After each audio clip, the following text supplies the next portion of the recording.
We're here tonight in the heart of Cardiff at Tabernacle Church on the Hayes to mark 80 years of hope. So 80 years of Christian Aid's work, of course established 80 years ago to respond to refugees in the aftermath of World War II. So we've come together with our volunteers, our church partners, friends from civil society, and to think, to reflect together and to recommit our response in our day to day.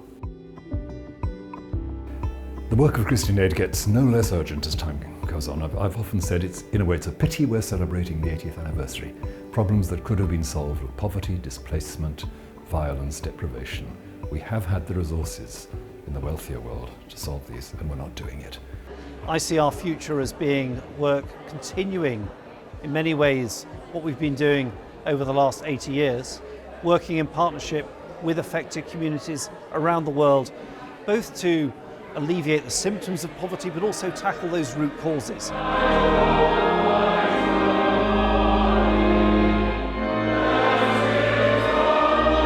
think the other thing I would say is please continue to not just give, but to pray for our work, pray for the work of our partners, pray for the communities with whom we work, and take action with us, because your voice as well as your financial contributions really do make a difference.